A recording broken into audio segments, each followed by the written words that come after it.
কারিনা কায়সার, আশা করি আপনারা এই নামটি ইতিমধ্যেই জেনেছেন।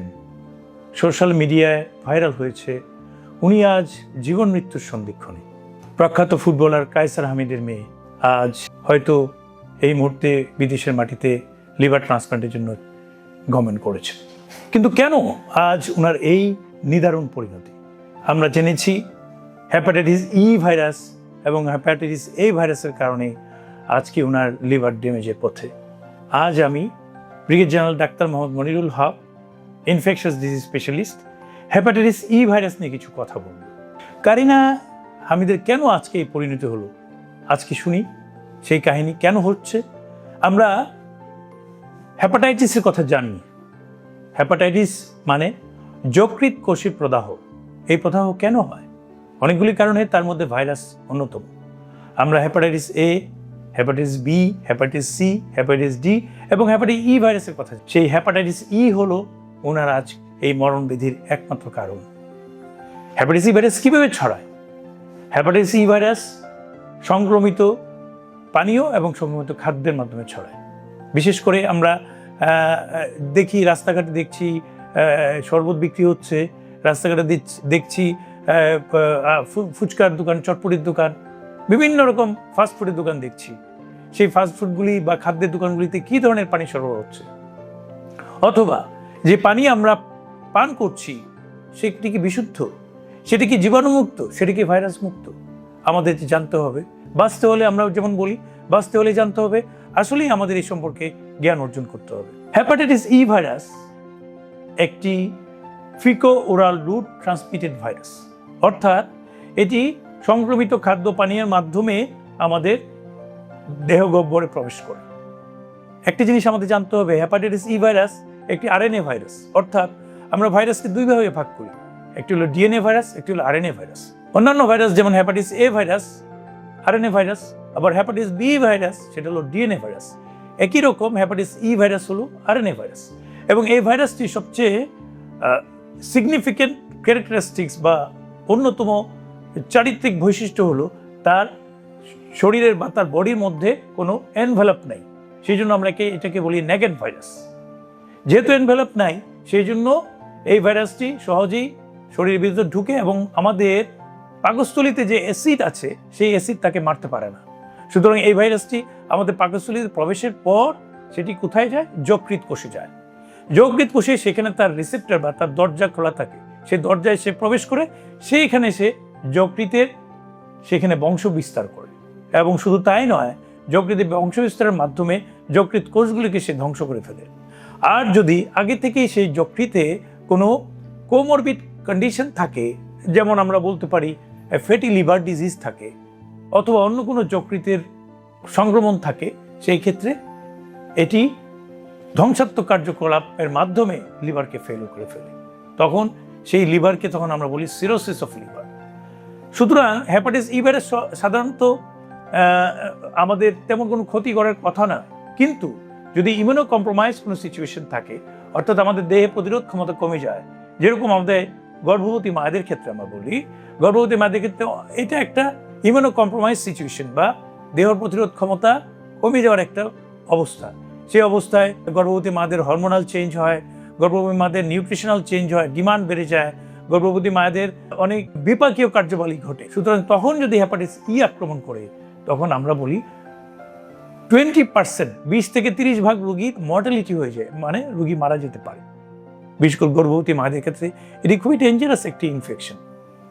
সুতরাং গর্ভবতী মায়েদের ক্ষেত্রে অবশ্যই এটি আমাদের মাথায় রাখতে হবে, যেন তাদের হেপাটাইটিস ই সংক্রমণের সম্ভাবনা বা দুর্ঘটনা না ঘটে।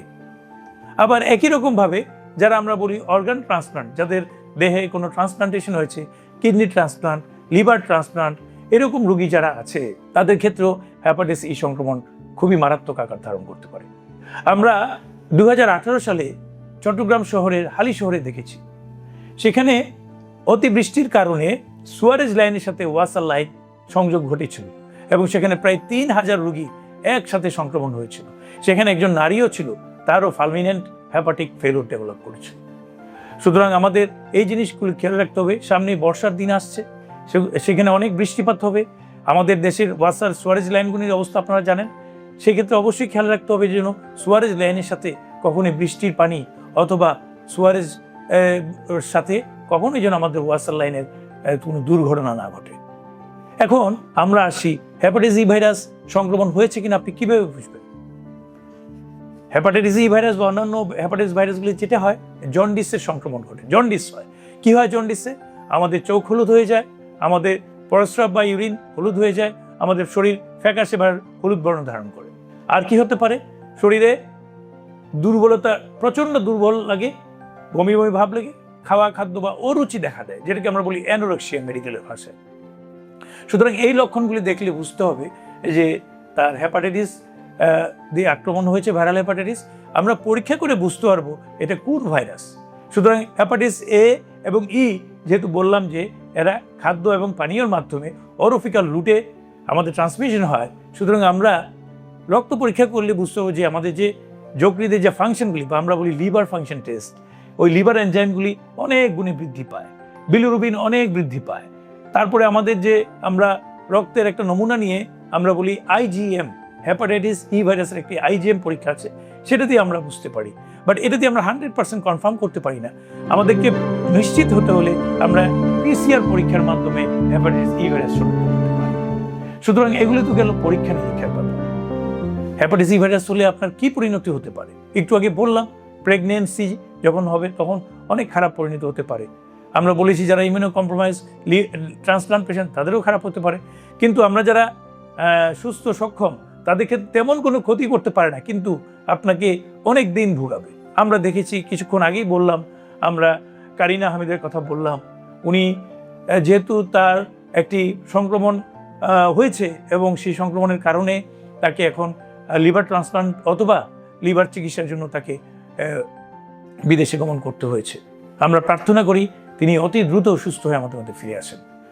কিন্তু আমি সেই জন্য বলছি না, আমরা বলছি আমরা যে পানীয় পান করি, আমরা যে ফাস্টফুডে খেতে যাই, আমি একটি কথা এখানে জোর দিয়ে বলতে চাই যে শুধু পানি নয়, ইভেন আমরা যে বরফ ব্যবহার করি, যে বরফগুলি বরফ কল থেকে আসে বা যে লোকাল বরফ তৈরি করার কারখানা থেকে আসে, সেই পানিটি কি বিশুদ্ধ?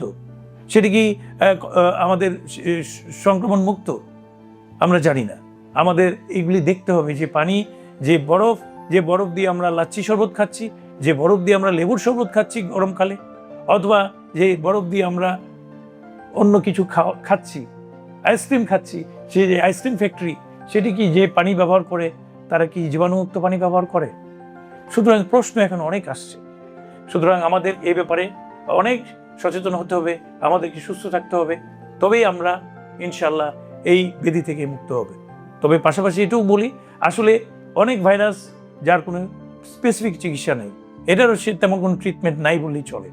তবে উপসর্গ ভিত্তিক আমাদের চিকিৎসা হয়, যেমন এখানে রুগীকে 100% বেড রেস্টের কথা বলা হয় এবং অন্যান্য ব্যাপারে খাওয়া দাওয়া এবং অন্যান্য নিউট্রিশনাল ফুড তাকে খেতে হবে।